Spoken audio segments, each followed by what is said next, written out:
I am not these thoughts. I am not these intrusive beliefs that seem to take over my mind consistently, which was really what led me to drinking. And I started to be able to pull my attention away from those thoughts that made me feel like a failure, that made me feel like I was wasting my life. Celeste Bonin, former WWE Divas Champion, IFBB pro fitness competitor, and founder of Celestial Bodies, is an entrepreneur and wellness coach who blends her championship mindset with holistic practices to help people heal, grow, and thrive. And I started to connect to my spirit, just like a deeper inner awareness. I rediscovered my relationship with God and my deepest self, and I felt that I learned to open my heart. My entire adult life, my heart was very closed off.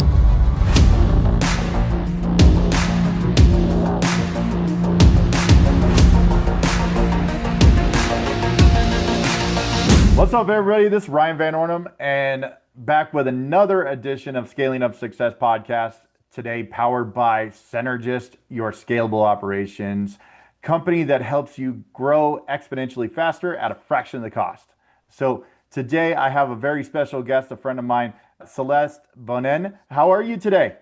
I'm doing amazing. I just want to say I like your title belts, your title championships in the background. Got to represent, man. I had those custom made for my real estate team, and anybody that outsold me on the real estate team got to have it for the month. And not too many people took the from the champ, took the title away. So you got to keep them up and represent. So thank you for taking a look at those.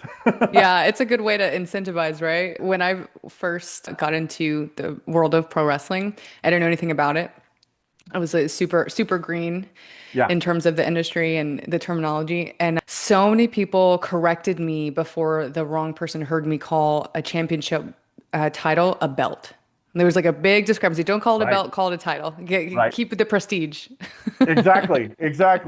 So sorry that we got the titles. I still don't call them belts. It's okay. I still call them belts. It's just when I was there, you had to call it a championship title. There was little idiosyncrasies where if people don't know your backstory, let's go a little bit into that as we jump into this. Is that okay? Yeah, of course. All right. So let's expand upon that, and then we'll get into what you're doing currently. But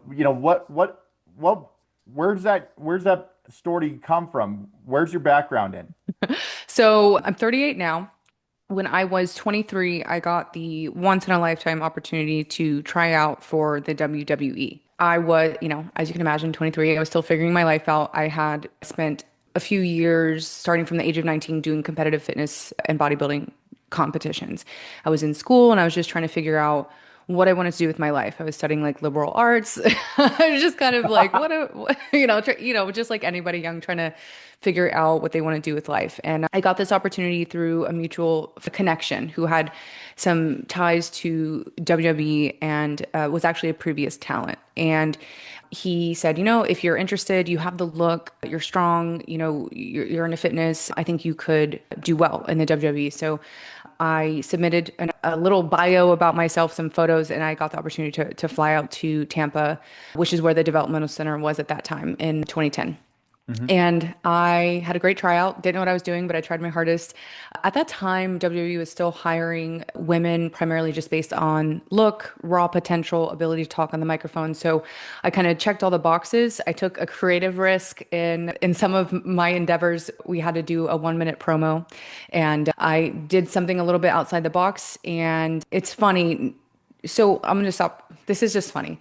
Sure. So all talent that is in the developmental program of WWE, or it used to be like this, and I assume it still is, including people coming in for a tryout. So I was there for a week, so living the life of a developmental talent. And on Wednesday, every Wednesday, it was promo day. So it's the most nerve-wracking thing that I had ever experienced up in my life up until that point. You're essentially standing in front of 50 or 60 of your peers, all signed talent, plus some new tryouts, all the people from the office. And that day, there were some really important people up from corporate as well. So you essentially, you have 1 minute, they give you a microphone, and you have to stand in the middle of the ring. It's dead silent, and you have to cut a promo. So some of the girls that were there, they were like, hi, I'm so-and-so. And that, like a very kind of what you expect. Right. And I knew I didn't want to do that. So I did a kind of like my own rendition of an SNL skit, and it was really silly and kind of stupid. And I asked one of the guys who I thought was funny to be in it and kind of make it a skit. When I was done, literally silence, crickets, nobody laughed except one person who was a very important person in corporate. He laughed, Johnny Ace, and Yeah. then everybody else laughed. And so I feel like that was kind of like my moment to be like, like it's okay to take creative risks. And then I ended up getting signed a few weeks later, moved my whole life from Houston, Texas to Tampa, Florida, and started my career as a WWE talent. And then I made it on TV very, very quickly. It was just kind of, again, one of those opportunities of being prepared, having a mindset of I can do anything. I have nothing to lose. And at that time, WWE was on the third season of a new show that they were launching called NXT. And it was a reality-based elimination show. And the third season was supposed to be all women. And so the show was set, ready to go. It was going to air live on the Sci-Fi Network. And about 5 days before the show went live, one of the talents that they had brought in, they let her go is something that she had done didn't align with the rebrand that was happening with WWE at the time. They were going more PG-13.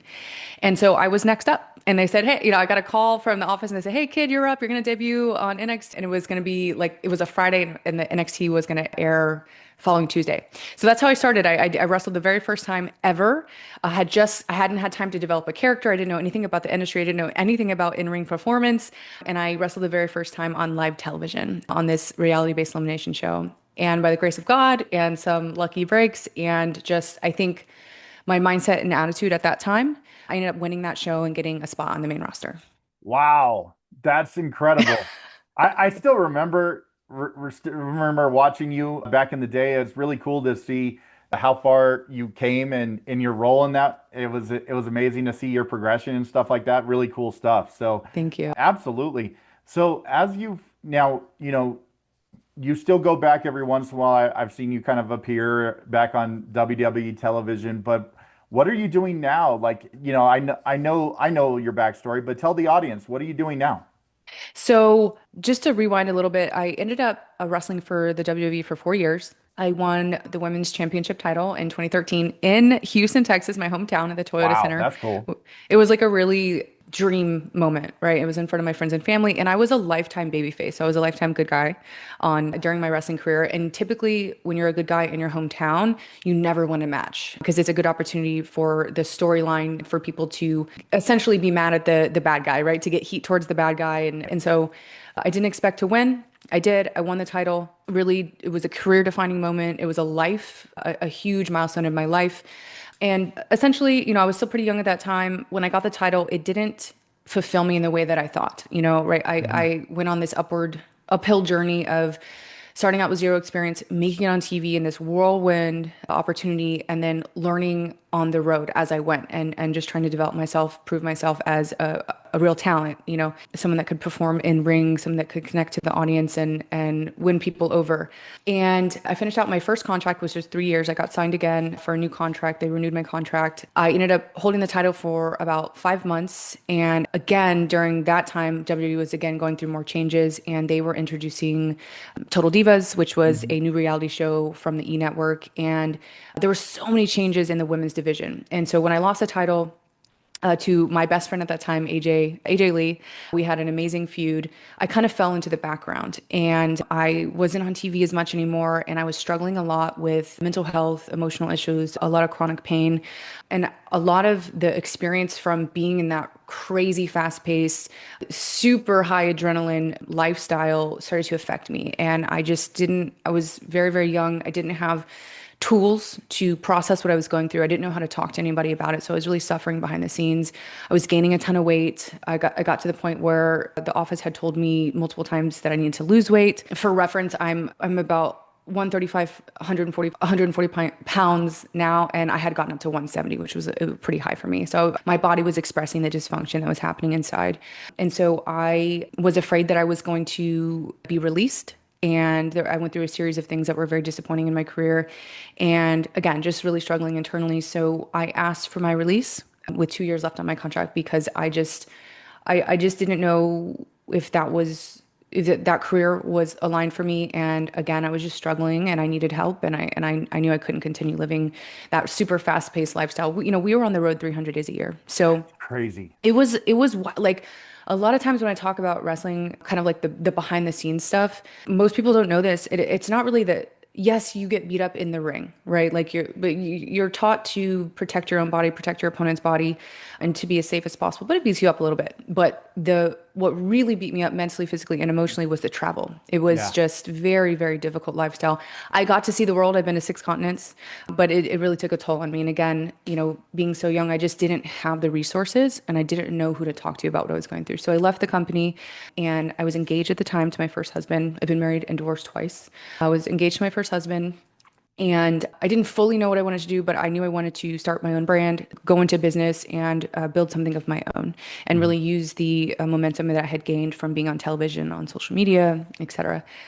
So I started a brand called Celestial Bodies, and it was all around the concept of the booty scrunch legging. So I invented and patented a style of legging. So when I was wrestling, I used to have the seamstresses that traveled with us sew this little seam in the booty of my shorts and pants, and it would essentially just I was a piece of elastic, and then it would scrunch along the seam, so it would really accentuate the curves of your booty. And so I anything I could do to help accentuate my physique and feel more confident on television, I was a huge fan of. So I love that idea so much. I wanted to take that and put it into fitness apparel and into leggings. And at that time, 2014, nobody was doing that with exception to competition swimsuits. So it was this untapped market. I thought I had this really brilliant idea. So I built a company around it. And so again, I patented and trademarked the booty scrunch legging in 2014. And I ran this incredible brand for 7 years with the help of my first ex-husband. He was in the supplement game at that time, helped me understand affiliate marketing, brand ambassadors, influencers. At one point, at the height of Celestial Bodies, I was on the cover of Iron Man magazine twice, and I had not one but two Miss Bikini Olympias on my athlete team. So it was incredible. And then I went through a divorce, a very, very difficult, painful divorce, took my business and walked away and rebranded it.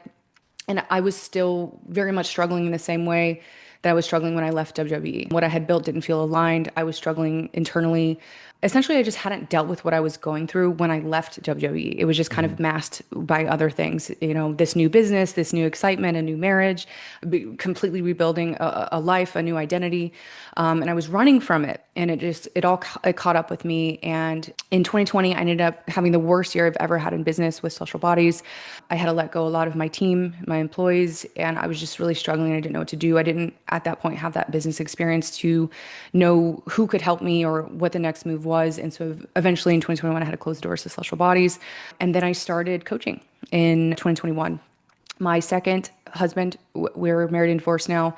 He was in the health and wellness coaching space for a long time, and he mentored me in a lot of ways. We started coaching together, built a business, and it was amazing while it lasted. We did a lot of group programs, live retreats, virtual coaching. And then when we split, I started a new coaching business called Shine with Celeste. I started out really in, again, the health and wellness space, staying true to what I had learned initially when I first stepped into coaching. And over the years, my coaching has evolved in a huge way. I now teach a fascia-based movement system that helps people out of chronic pain. It's very similar to the chronic pain that I was in. This movement system is something that I started doing to get out of pain, and then it changed my life so significantly. I decided to become a certified teacher of it, and it became the modality that I really needed to help ensure that people were going to get results with my coaching. So it was kind of that physical modality to integrate my teachings for my clients. And I was proof of that.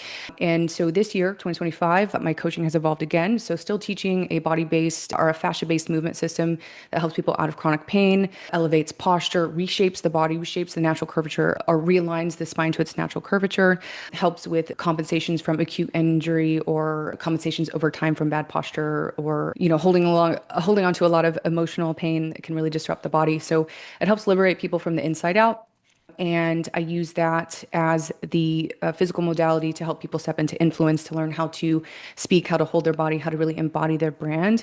And yeah, it's very fulfilling. And I feel like at this point in my career, everything that I learned in the WWE has served me on such a high level to do what I'm doing now and teaching what I'm teaching now.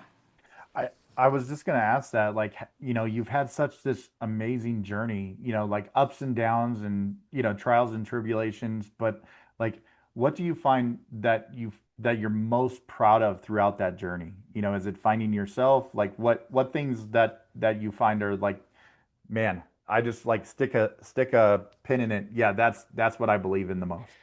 That's a great question. I don't think anyone's asked me a question quite that way. I think, I really went through some suffering. I experienced a lot of suffering. My lowest point in my life was in 2018. It was right after my first divorce, and I was struggling very bad with alcohol. I was drinking every day, hard stuff, just to function because I was having such severe anxiety and panic attacks, and I felt like I couldn't function. I wasn't training. I felt like an imposter in business. I didn't really know my identity, and I kind of had this cloud over my head, feeling like I had this impossible hill to climb, like I would never do anything greater than WWE. And I felt like I had fumbled my WWE career because I left the way that I did. And, it was this massive platform for such impact. And I feel like I didn't really know what my values were then. I didn't really know what I stood for then. And so I just kind of had this like dark cloud following me. I felt like this failure. And I know it sounds a little bit crazy because I reached this pinnacle of success, but internally, I felt like I could have done so much more. And so I really was feeling like a failure and just struggling so much mentally, emotionally, physically. And around that time, one of my best friends that I've known for a very long time, she was going through a spiritual journey, a spiritual awakening herself. And she sent me a book called The Power of Now by Eckhart Tolle. And gosh, in a matter of a year or two, I probably, between actually physically reading the book or listening to it on audio, I probably read it cover to cover 50 to 75 times. Like Wow. it was Yeah. changing me from the inside out. And each time I would listen to it or read it, I would pull a different piece and I would understand it in a different way. And essentially it taught me that I am not these thoughts. I am not these intrusive beliefs that seem to take over my mind consistently, which was really what led me to drinking. And I started to be able to pull my attention away from those thoughts that made me feel like a failure, that made me feel like I was wasting my life, that made me feel like I was never going to amount to anything as great as I did in my past. And I started to connect to my spirit, that just like a deeper inner awareness, an inner connection, an inner knowing. And I rediscovered my relationship with God and my deepest self. And I felt that I learned to open my heart.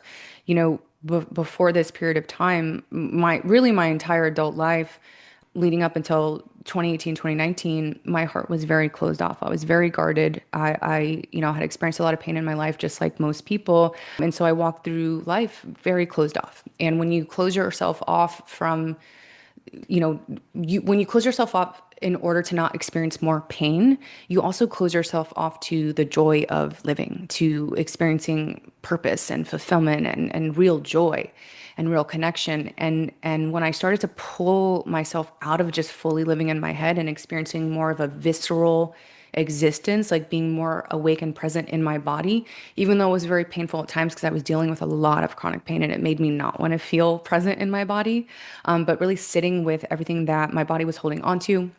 And emotionally and physically, I started to discover myself. And I realized that I had never asked myself questions like, what do I really want in life?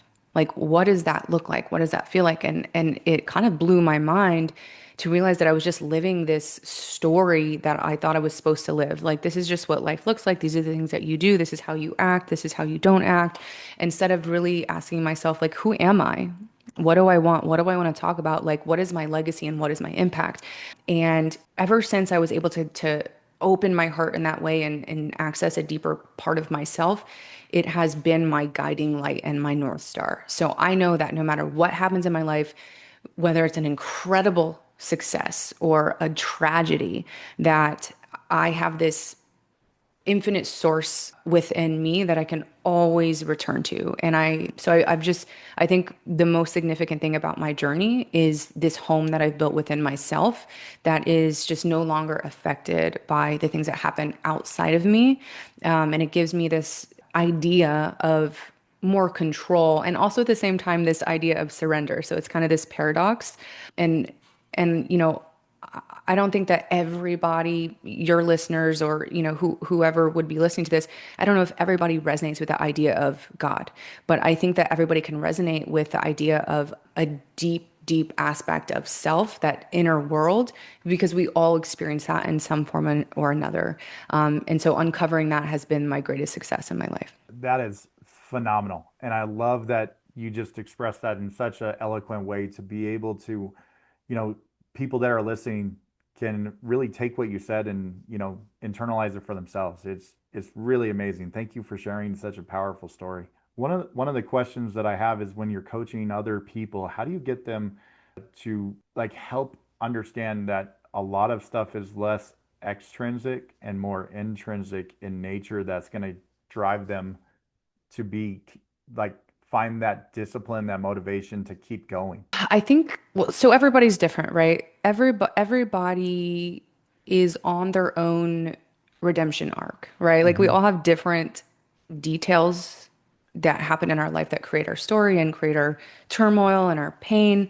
So that conversation looks a little bit different with everybody. You know, all my clients are different, but a lot of times it comes down to this idea that everything that happens on the outside of you, whether it's again an amazing thing or a tragedy or something extremely painful, it is a reflection of something happening inside of you.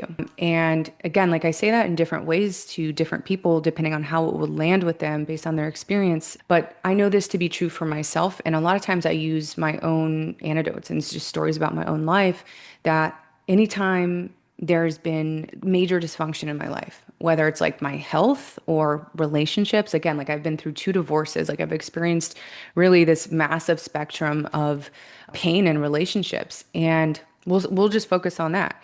You know, I've never been the person that has been like, oh, I just want to get married. I want to have a family. Like I've always been like, I just want success. Like that's been my number one driver.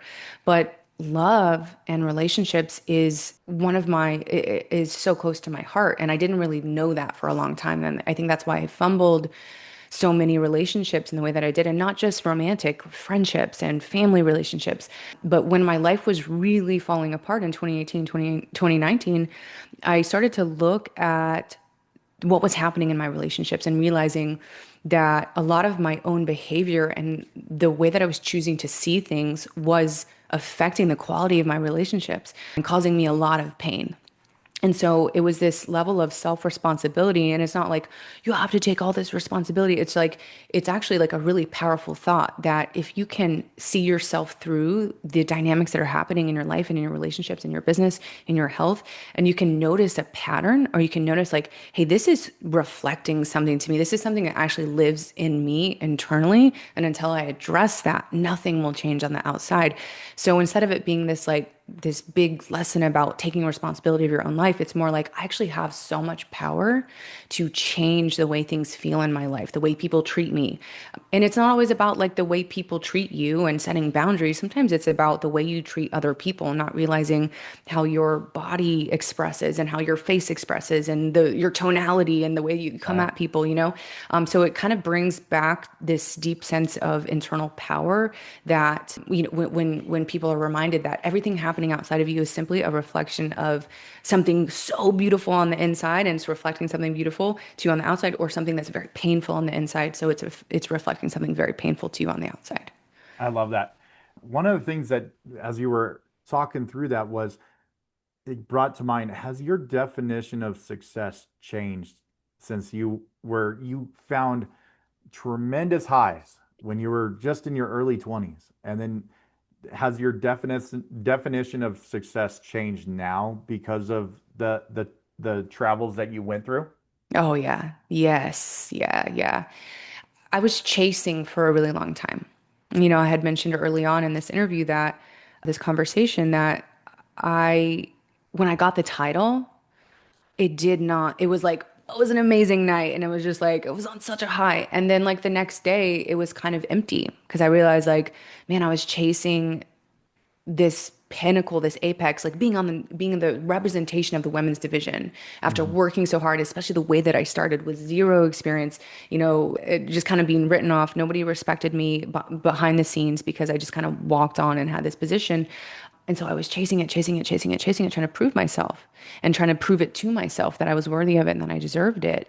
And then when I got the title, I still felt so empty. And that's kind of like one of those like really hard moments where it's like I can compare it to, somebody, maybe a mega star that's in Hollywood talking about their life experience and saying, what do you do when you make all the money and have all the fame and you still feel empty? It's like, where do you turn? And it was kind of I the same just heard feeling. Will Smith talk about that. Yes. I saw a clip recently on Instagram or Yeah. something, like a little bit of that. And that's exactly what it reminded me of, is like the next day after I got the title, I was like, damn, and it's damn. And so I was chasing, chasing, chasing. So after I had the title, when I had the title, I was like, okay, how can I make this like a significant title reign? Like, what can I do? Like just chasing, Mhm. chasing, chasing, chasing. And even outside of the title, I was chasing this like perfect body so I could keep my spot on TV, and this like, this level of physical, the way that my body looked physically, and chasing, chasing, chasing, chasing. And so anytime I got any major achievement in my career, I would kind of just like, it was just kind of like, okay, what's next? Because I was looking for the thing that was going to fulfill me. And then I think living like that for so long, and the same thing too, when I was like in high school, I was a super high achieving student, really smart. I just, the way I was raised and the way I thought I would get love and respect was achieving so much. And I was like a star athlete, so it's just like, that's just who I am, Right. and so it's like, I never really stopped to celebrate things. I never stopped to celebrate myself. And I just wanted to achieve more and more and more and more and more. I think that's really common with high achieving people because it's like, it's love, like when you achieve something, it's like you get that recognition, that respect that you That crave. affirmation. Yeah. Yeah. And then when I really put the brakes on everything and had this like huge awakening about myself, and I awakened this deeper part of, my spirit, I started to realize that of all the moments I've lived, of all the countries I've traveled to, of all the incredible things I've done, I've never been present for any of them. I've never enjoyed any of them because I'm like in my head and like thinking of the next thing and how can I be better, and just like not recognizing any of my achievements for the person who I had become to gain those achievements.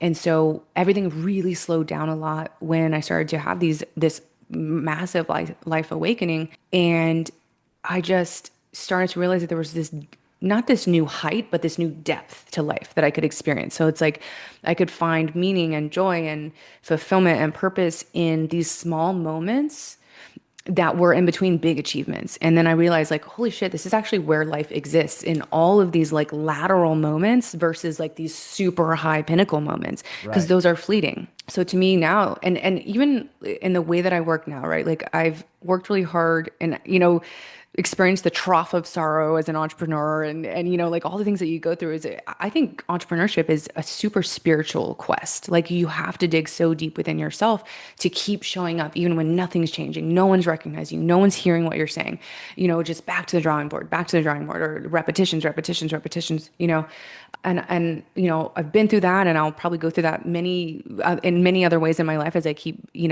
growing my career, and the what I have my sights on in terms of success and life achievement. But I think now, like, I have had this huge transition where I value my time so much more, and I give so much to my clients because it fulfills me in such a deep way, and I love to see them succeed because Mhm. it feels like I succeed in those moments. But I also have allowed myself to take a step back and truly enjoy my life. The life I have built, the entire reason that I started the journey of entrepreneurship is so I could have the life that I want. And so it's like sometimes I just need to take a step back and be like, damn, I created the life that feels really good for me. This schedule, working from home in sweatpants, like, business on the top, Right. sweatpants on the bottom, like, Right. that kind of Yeah. idea. So life really, really deepened for me when I started to be very immersed in all of the little moments that actually make up the entirety of life outside of those super high pinnacle moments.